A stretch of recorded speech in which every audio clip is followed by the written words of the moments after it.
आज भारत वो देश है जो डिजिटल ट्रांजैक्शन का सबसे रिलायबल मॉडल दुनिया को दे रहा है। आज भारत वो देश है जो सोशल सेक्टर की बेहतरीन पॉलिसीज से अपने नागरिकों को एम्पावर कर रहा है। आज भारत वो देश है जहां दुनिया का तीसरे सबसे बड़ा स्टार्टअप इकोसिस्टम है।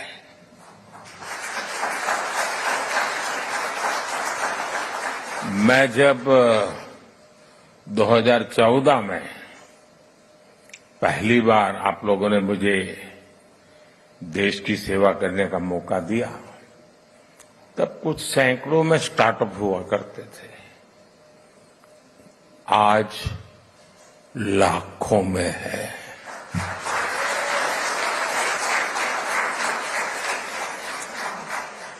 आज भारत वो देश है जो रिकॉर्ड संख्या में पेटेंट फाइल कर रहा है, रिसर्च पेपर पब्लिश कर रहा है, और यही मेरे देश के युवाओं का पावर है, वही उनकी शक्ति है। और दुनिया भी हिंदुस्तान के नौजवानों की टैलेंट को देखकर अचंभित भी है। साथियों, पिछले 10 वर्षों में देश ने विकास की जो रफ्तार पकड़ी है, उसे देखकर दुनिया हैरान है। दुनिया के लोग जब भारत आते हैं तो कहते हैं भारत बदल रहा है। आप भी आते हैं तो ऐसा ही लगता है ना?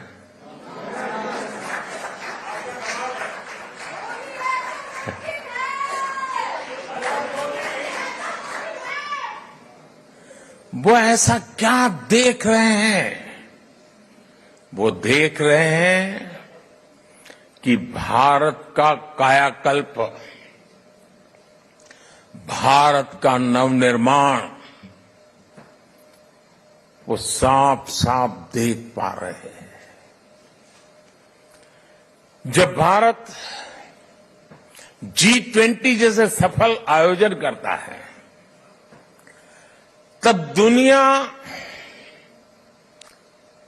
एक स्वर से बोल उठती है, अरे भारत तो बदल रहा है। जब भारत सिर्फ 10 वर्षों में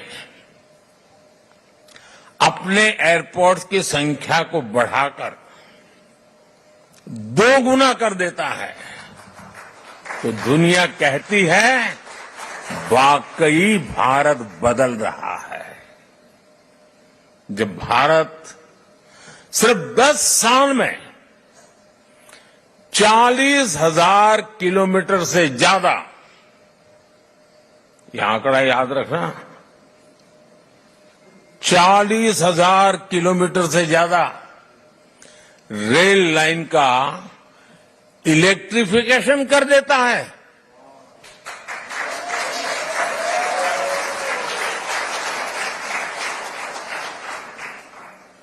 तो दुनिया को भी भारत के पावर का एहसास होता है।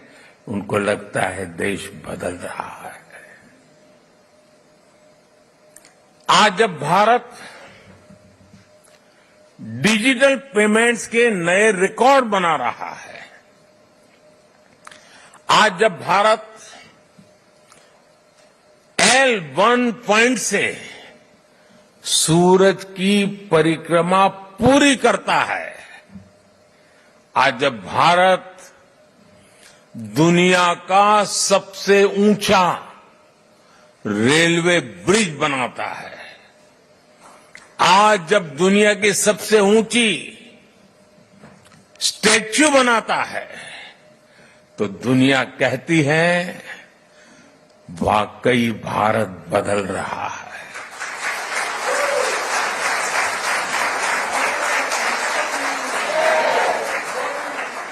और भारत कैसे बदल रहा है?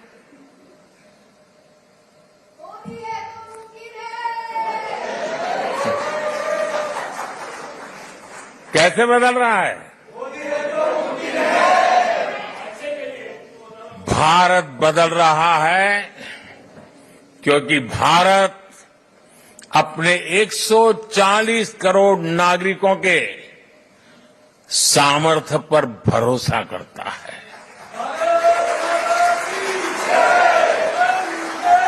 विश्व भर में फैले हुए भारतीयों का सामर्थ्य पर भरोसा करता है, गर्व करता है।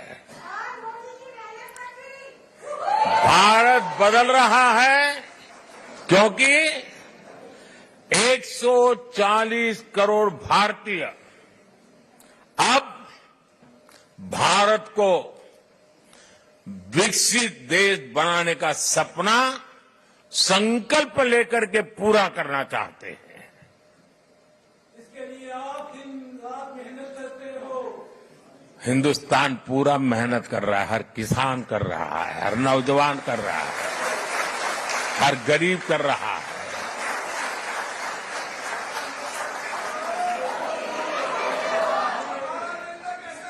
आज दुनिया के अलग हिस्सों में जो मेरे भारतीय भाई बहन रहते हैं, आप सभी भारतीय अपनी मातृभूमि की उपलब्धियों पर सीना तान करके, सर ऊंचा कर करके गर्व करते हैं।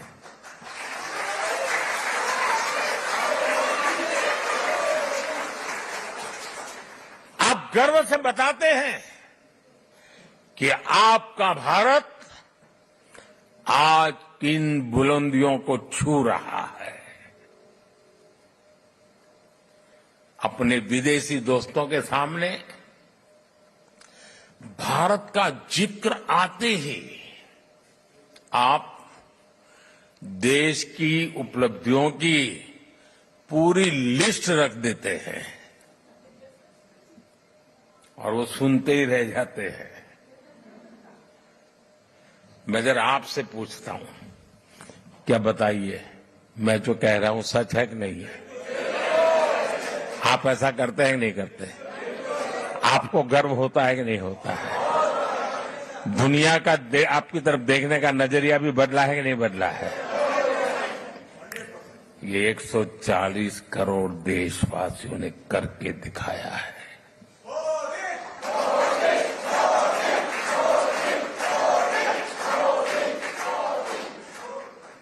आज 140 करोड़ भारतीय दशकों से चली आ रही समस्याओं को सुलझाने में विश्वास करता है।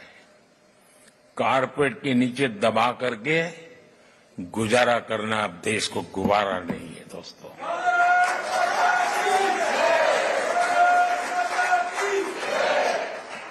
आज 140 करोड़ भारतीय हर क्षेत्र में सबसे आगे निकलने की तैयारी में जुटे रहते हैं। आपने भी देखा है, हम अपनी अर्थव्यवस्था को सिर्फ कोविड संकट से बाहर निकाल करके ही नहीं लाए, बल्कि भारत ने अपनी अर्थव्यवस्था को दुनिया की सबसे मजबूत इकोनॉमी में से एक बना दिया।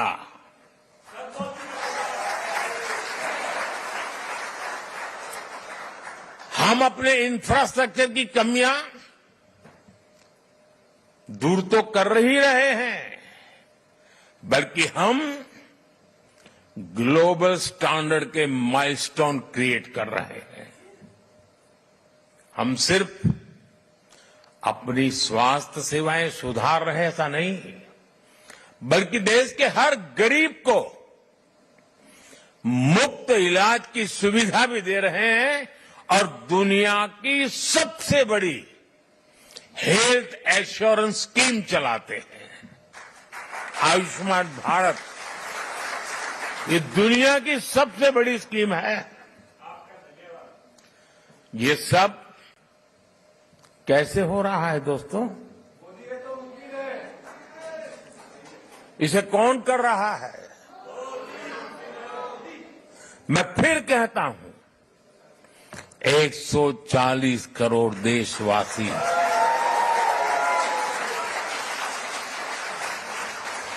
वो सपने भी देखते हैं, संकल्प भी करते हैं और सिद्धि के लिए जी जान से जुटे रहते हैं। यह हमारे नागरिकों की मेहनत, लगन और निष्ठा से संभव हो रहा है। साथियों, भारत में बदलाव सिर्फ सिस्टम और इंफ्रास्ट्रक्चर का ही नहीं है। ये बदलाव देश के हर नागरिक के, हर नौजवान के आत्मविश्वास में भी दिख रहा है। और आप जानते हैं, सफलता की जो पहली सीढ़ी होती है ना, वो खुद का आत्मविश्वास होता है। 2014 के पहले हम निराशा की गर्त में डूब चुके थे। हताशा, निराशा ने हमको जकड़ लिया था। आज देश आत्मविश्वास से भरा हुआ है। एक ही बीमारी के 2 पेशेंट अस्पताल में हो, उतने ही सामर्थ्यवान डॉक्टर हो, लेकिन एक निराशा में डूबा हुआ पेशेंट हो, दूसरा आत्मविश्वास से भरा हुआ पेशेंट हो, तो आपने देखा होगा आत्मविश्वास से भरा हुआ पेशेंट कुछ ही हफ्तों में ठीक होकर के अस्पताल से बाहर आता है। तो 2 दिवसीय दौरे पर देश के प्रधानमंत्री नरेंद्र मोदी रूस में, और यहां पे भारतीय समुदाय को संबोधित करते हुए कि कैसे आज भारत नई बुलंदियों को छू रहा है और आगे का रोड मैप भी रखते हुए। और अब चलिए रुख करते हैं इस वक्त के हेडलाइंस का। अब भोपाल की जगह उज्जैन से संचालित होगा धार्मिक न्यास एवं धर्मस्व विभाग। सरकार ने जारी किया नोटिफिकेशन। सिंहस्थ 2028 को लेकर लिया गया बड़ा फैसला।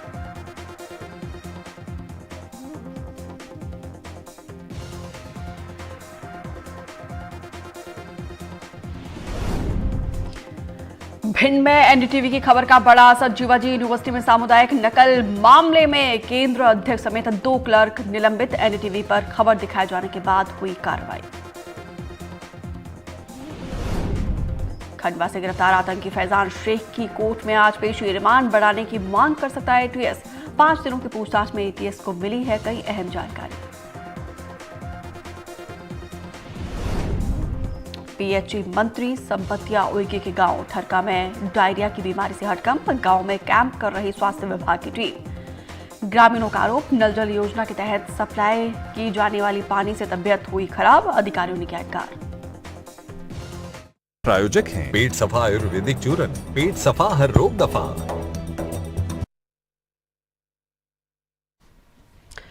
तो रूस में देश के प्रधानमंत्री नरेंद्र मोदी भारतीय समुदाय को संबोधित करते हैं। चलिए एक बार आपको सीधा वहीं ले चलते हैं।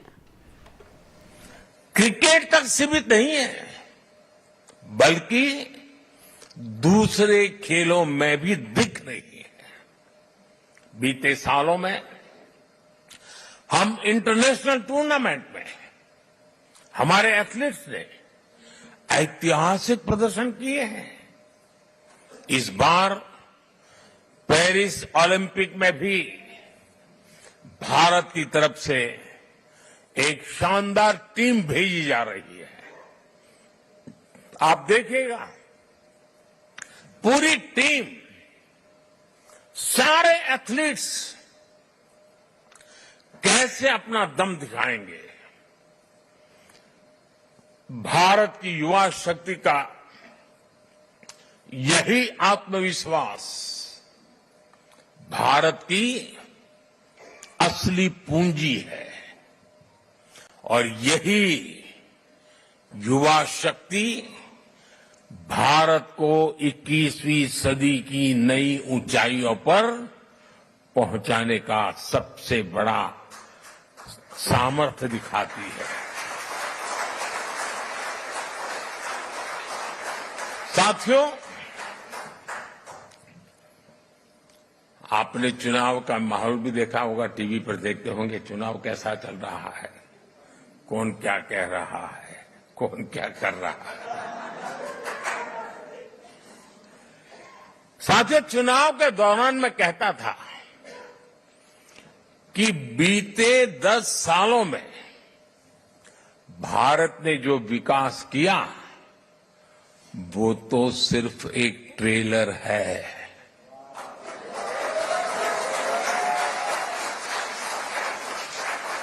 आने वाले 10 साल और भी फास्ट ग्रोथ के होने वाले हैं। सेमीकंडक्टर से इलेक्ट्रॉनिक मैन्युफैक्चरिंग तक, ग्रीन हाइड्रोजन से इलेक्ट्रिक व्हीकल तक और वर्ल्ड क्लास इंफ्रास्ट्रक्चर, भारत की नई गति दुनिया के विकास का, और मैं बहुत जिम्मेवारी से कह रहा हूं, दुनिया के विकास का अध्याय लिखेगी।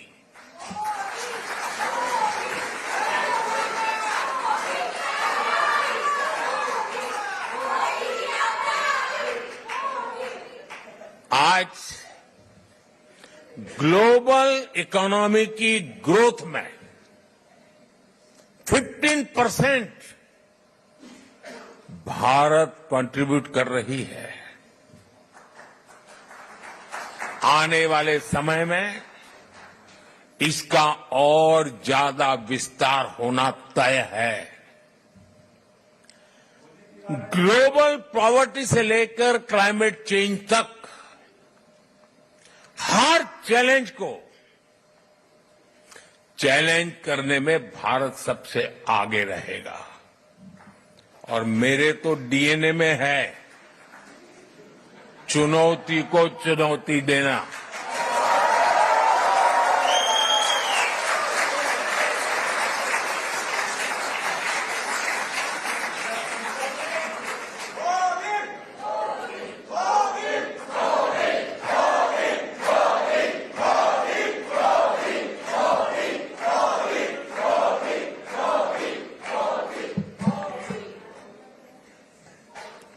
साथियों, मुझे खुशी है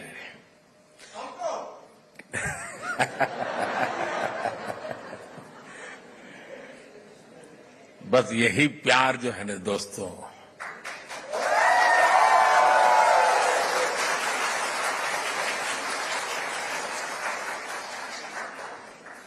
जब देशवासियों के साथ दूरी का अवकाश ही न हो, जो सोच लीडर के मन में चलती है वही सोच जब जन मन में होती है ना तो अपार ऊर्जा जनरेट हो जाती है दोस्तों। और यही मैं देख रहा हूं यहां पर। साथियों, मुझे खुशी है कि ग्लोबल प्रॉस्पेरिटी को नई ऊर्जा देने के लिए भारत और रूस कंधे से कंधा मिलाकर चल रहे हैं।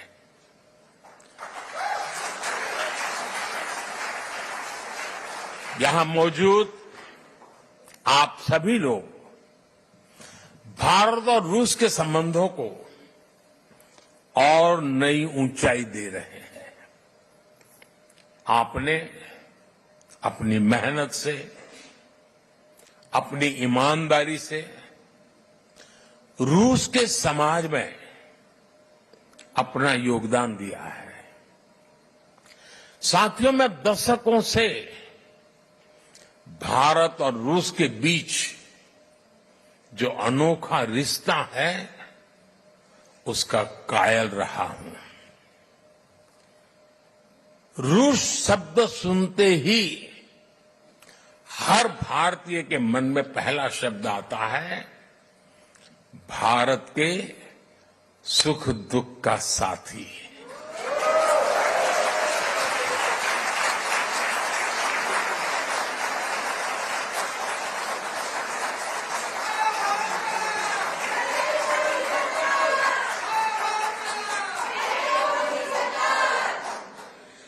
भारत का भरोसेमंद दोस्त, हमारे रशियन फ्रेंड्स इसे द्रुजबा कहते हैं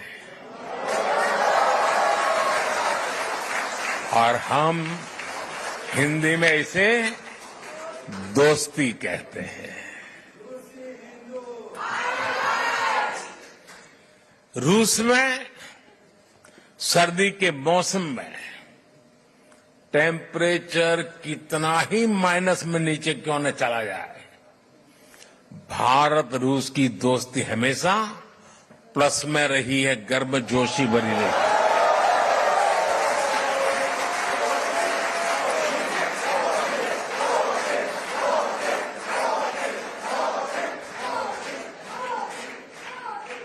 ये रिश्ता म्यूचुअल ट्रस्ट और म्यूचुअल रिस्पेक्ट की मजबूत नींव पर बना है।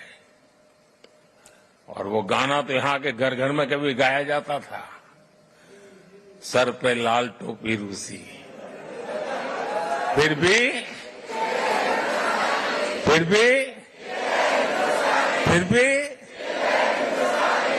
ये गीत भले ही पुराना हो गया हो, लेकिन सेंटिमेंट्स एवरग्रीन है।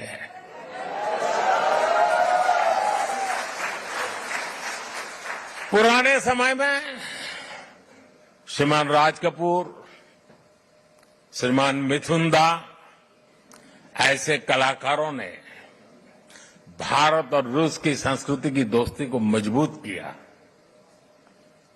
भारत रूस के हमारे रिश्तों को हमारे सिनेमा ने आगे बढ़ाया और आज आप सभी भारत रूस के रिश्तों को नई ऊंचाई दे रहे हैं। हमारे रिश्तों की दृढ़ता अनेक बार परखी गई है और हर बार हमारी दोस्ती बहुत मजबूत होकर के उभरी है। साथियों, भारत रूस की इसी दोस्ती के लिए मैं विशेष रूप से मेरे प्रिय मित्र प्रेसिडेंट पुतिन की लीडरशिप की भी सराहना करूंगा। उन्होंने दो दशक से ज्यादा समय तक इस पार्टनरशिप को मजबूती देने के लिए शानदार काम किया है। बीते 10 सालों में मैं 6ठी बार रशिया आया हूं और इन सालों में हम एक दूसरे से 17 बार मिले हैं।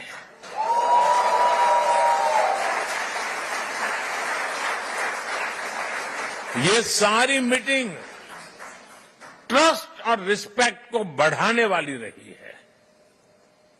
जब हमारे स्टूडेंट्स संघर्ष के बीच फंसे थे तो प्रेसिडेंट पुतिन ने उन्हें वापस भारत पहुंचाने में हमारी मदद की थी। मैं रूस के लोगों का मेरे मित्र प्रेसिडेंट पुतिन का इसके लिए भी फिर से आभार व्यक्त करता हूं।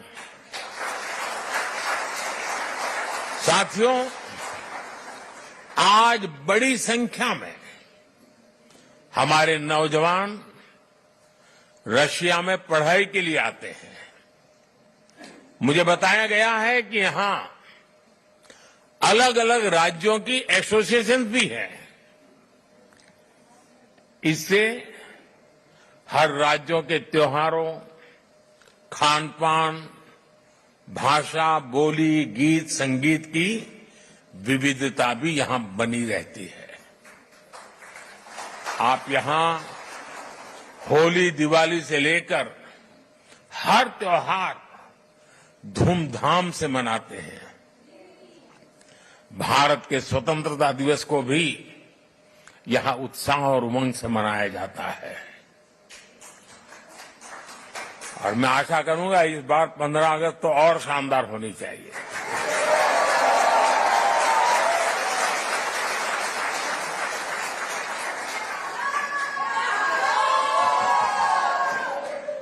पिछले महीने इंटरनेशनल योग डे पर भी हजारों लोगों ने यहां पार्टिसिपेट किया। मुझे एक और बात देखकर और भी अच्छा लगता है, यहां जो हमारे रशियन दोस्त हैं वो भी इन त्योहारों को मनाने के लिए उतने ही जोश से आपके साथ शामिल होते हैं। ये पीपल टू पीपल कनेक्ट सरकारों के दायरे से बहुत ऊपर होता है और वो एक बहुत बड़ी ताकत भी होता है।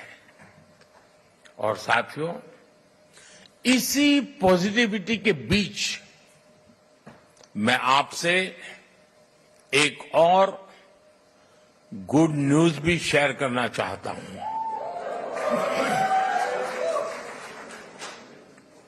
आप सोचते होंगे कौन से गुड न्यूज आए।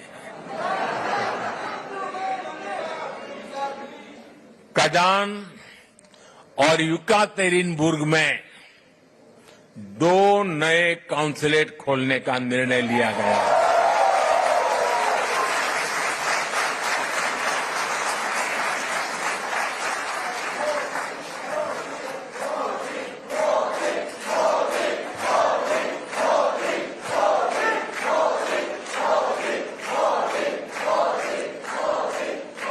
इससे आना जाना और व्यापार कारोबार और आसान होगा। साथियों, हमारे संबंधों का एक प्रतीक अस्ट्राखान का इंडिया हाउस भी है। 17वीं शताब्दी में गुजरात के व्यापारी वहां बसे थे। जब मैं गुजरात का नया नया मुख्यमंत्री बना था तब मैं वहां गया था। 2 साल पहले नॉर्थ साउथ ट्रांसपोर्ट कॉरिडोर से पहला कॉमर्शियल कंसाइनमेंट भी यहां पहुंचा। ये कॉरिडोर मुंबई और अस्ट्राखान की पोर्ट सिटी को आपस में जोड़ता है। अब हम Chennai, Vladivostok eastern maritime corridor पर भी काम कर रहे हैं। हम दोनों देश Ganga Volga dialogue of civilisation से एक दूसरे को रीडिस्कवर कर रहे हैं। फ्रेंड्स, 2015 में जब मैं यहां आया था तब मैंने कहा था कि 21वीं सदी भारत की होगी।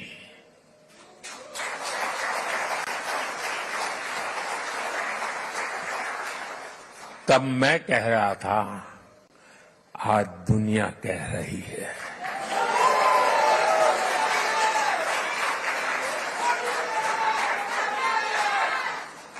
दुनिया के सभी एक्सपर्ट्स, उनके बीच में इस विषय में अब कोई विवाद नहीं रहा है। सब कहते हैं 21वीं सदी भारत की सदी है।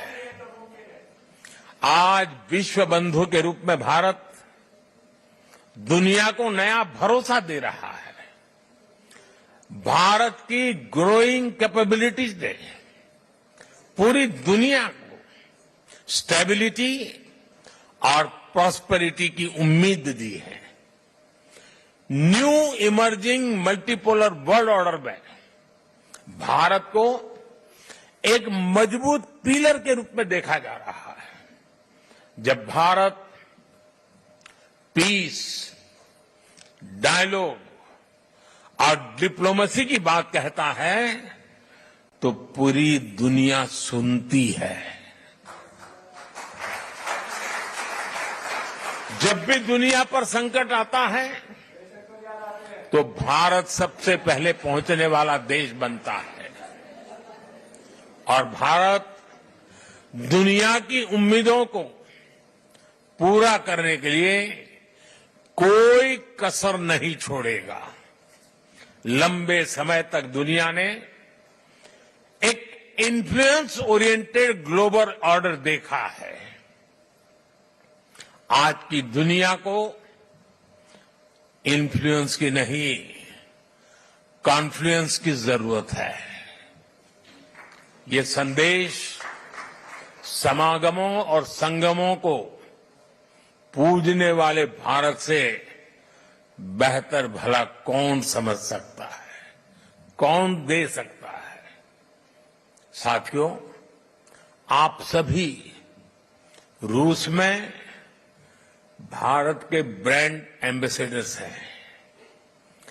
जो यहां मिशन में बैठते हैं ना, वो राजदूत है, और जो मिशन के बाहर है ना, वो राष्ट्रदूत है।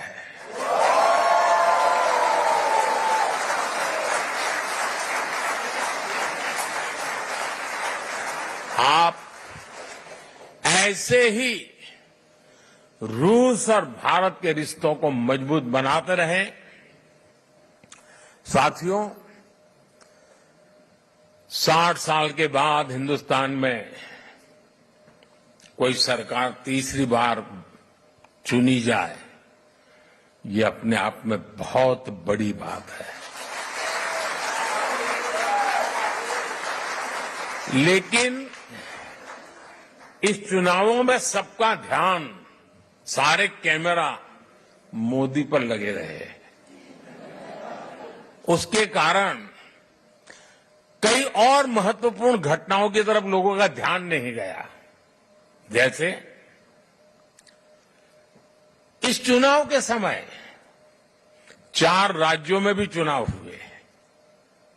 अरुणाचल प्रदेश, सिक्किम, आंध्र, उड़ीसा। और इन चारों राज्यों में एनडीए क्लीन स्वीप बहुमत के साथ विजयी हुआ।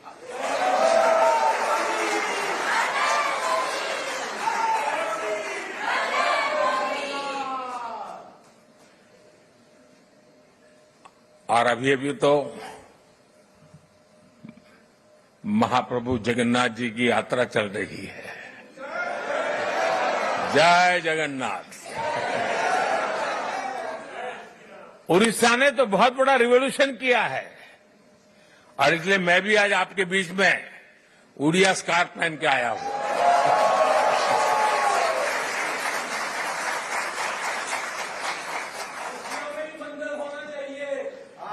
साथियों, आप सब पर महाप्रभु जगन्नाथ जी के आशीर्वाद बने रहे।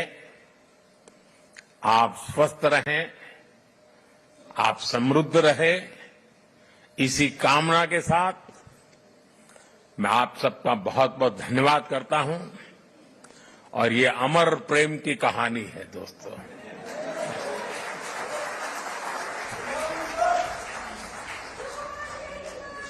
ये दिनों दिन बढ़ती रहेगी, सपनों को संकल्प में बदलती रहेगी, और हमारे कठोर परिश्रम से हर संकल्प सिद्धि को पार करके रहेगा।